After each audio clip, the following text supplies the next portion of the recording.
আল্লাহর এক বান্দা ছিল নামাজে সেজদায়। তখন আল্লাহ রাব্বুল আলামিন তাকে ডাক দিয়ে বলে, বান্দা তুই যতই নামাজ পড়, যতই সেজদা কর, তোর জায়গা জাহান্নাম। এই কথা শুনে বান্দাটি বলল, আলহামদুলিল্লাহ। আল্লাহ তখন বলে, এই বান্দা, জাহান্নামের কথা শুনে কেউ আলহামদুলিল্লাহ কয়? বান্দা তখন বলে, আল্লাহ, জাহান্নামের মালিকও তুমি, জান্নাতের মালিকও তুমি। তুমি আল্লাহ খুশি হয়ে যদি আমাকে জাহান্নামও দাও, তাও আমার আপত্তি করার কোনো অধিকার নেই। আল্লাহ তখন বলেন, বান্দা, জাহান্নামে গেলে তুই পুড়ে যাবি, তোর খুব কষ্ট হবে। বান্দা তখন বলতেছে, আল্লাহ, কষ্ট শুধু আমার হবে না, তোমারও হবে।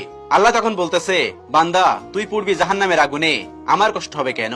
বান্দা তখন বলে, আল্লাহ, কোন মায়ের কোল থেকে যদি কোনো বাচ্চা পানিতে পড়ে যায়, তাহলে কোনো মাই দূরে দাঁড়িয়ে থাকতে পারে না, দৌড়ে গিয়ে বাচ্চাকে কোলে নেয়। আমার বিশ্বাস, ওই মায়ের চেয়ে কোটি কোটি গুণ দয়া তোমার বেশি। আমাকে জাহান্নাম দিলে তুমিও আল্লাহ শান্তি পাবে না। আল্লাহ তখন বলে, বান্দা, এই দলিল তুই কই পাইলি?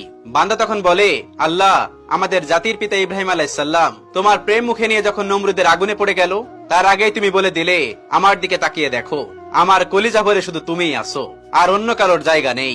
আল্লাহ বলে, বান্দা, আমার প্রেমের ভক্তি নিয়ে যদি কেউ জাহান্নামেও যায়, আমি জাহান্নামকেও জান্নাত বানিয়ে দিব। সুবহানাল্লাহ। আল্লাহ রাব্বুল আলামিন আমাদের সবাইকে বোঝার তৌফিক দান করুন। আমিন।